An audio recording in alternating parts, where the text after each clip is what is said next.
আজকে আমরা এখানে মূলত এসেছিলাম যে আমরা নির্বাচনে, আপনারা জানেন আমি মোহাম্মদ নুরুজ্জামান বাদল, আমার শেরপুর ৩ আসনের বাংলাদেশ জামায়াত ইসলামীর মনোনীত এমপি প্রার্থী। আমি মাঠে ময়দানে কাজ করছি। বিভিন্নভাবে আমাদের কর্মীদেরকে বিভিন্নভাবেই আমাদের প্রতিপক্ষরা হুমকি দেয় যে তোমরা যারা দাঁড়িপাল্লার পক্ষে কাজ করবে তোমাদেরকে মামলা দেয়া হবে, তোমাদের তালিকা করা হচ্ছে, এই সমস্ত কথা বলে। এরই ধারাবাহিকতায় গত 22 তারিখে রাতের শেষ রাতের দিকে নাকি একটা ছাত্রলীগ যুবলীগের ব্যানারে মিছিল হয়েছে, সেইখানে একটা মামলা এখানে দিয়েছেন এক ব্যক্তি।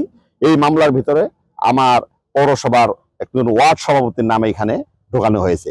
এই বিষয়টা নিয়েই আমরা এইখানে এসেছিলাম, ওসি সাহেবের সঙ্গে কথা বললাম।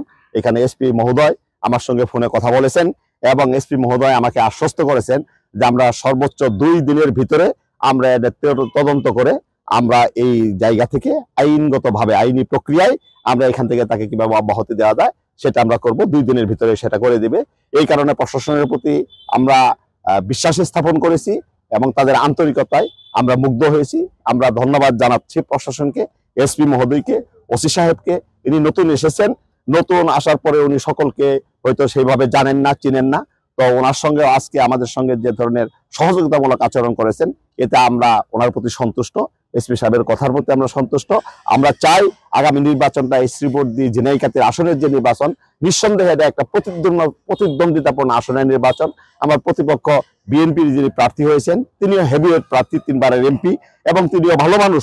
নিঃসন্দেহে আমরা একসঙ্গে রাজনীতি করেছি, আমাদের পরস্পরের মধ্যে সম্পর্ক রয়েছে। তারপরেও কর্মীদের মাঝে একটা উত্তেজনার সৃষ্টি হয়, এর পরিপ্রেক্ষিতে অনেক কথাই আসে।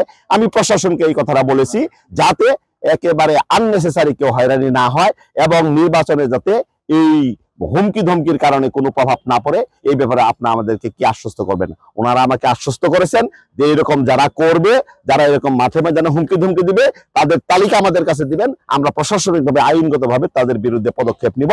আমরা প্রশাসনের এই আশ্বাসে আমরা আশ্বস্ত হয়েছি এবং আমরা আগামী দিন এই আসলে নির্বাচনটা প্রতিদ্বন্দ্বিতাপূর্ণ হবে এবং লেভেল প্লেইং ফিল্ড আমরা পাবো, এই আশা নিয়েই আজকে আমি এখান থেকে বের হয়ে যাচ্ছি।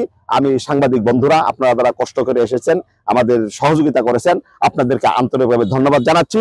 নির্বাচন আমরা ফ্যাসিস্টকে এই দেশ একটা লেভেল প্লেইং ফিল্ড তৈরি করার মাধ্যমে এই দেশে একটা সুষ্ঠু সুন্দর নির্বাচন মানুষকে উপহার দেওয়ার জন্য, গণতন্ত্রকে প্রাতিষ্ঠানিক রূপ দেওয়ার জন্য ইনশাআল্লাহ আশা করি আগামী নির্বাচনে আমরা যারাই অংশগ্রহণ করি আমরা সকলেই সেটাকে সহযোগিতা করার মাধ্যমে সহযোগিতামূলক মনোভাব নিয়ে আমরা মানুষের যে আকাঙ্ক্ষা সেই আকাঙ্ক্ষা পূরণ করতে সক্ষম হব ইনশাআল্লাহ।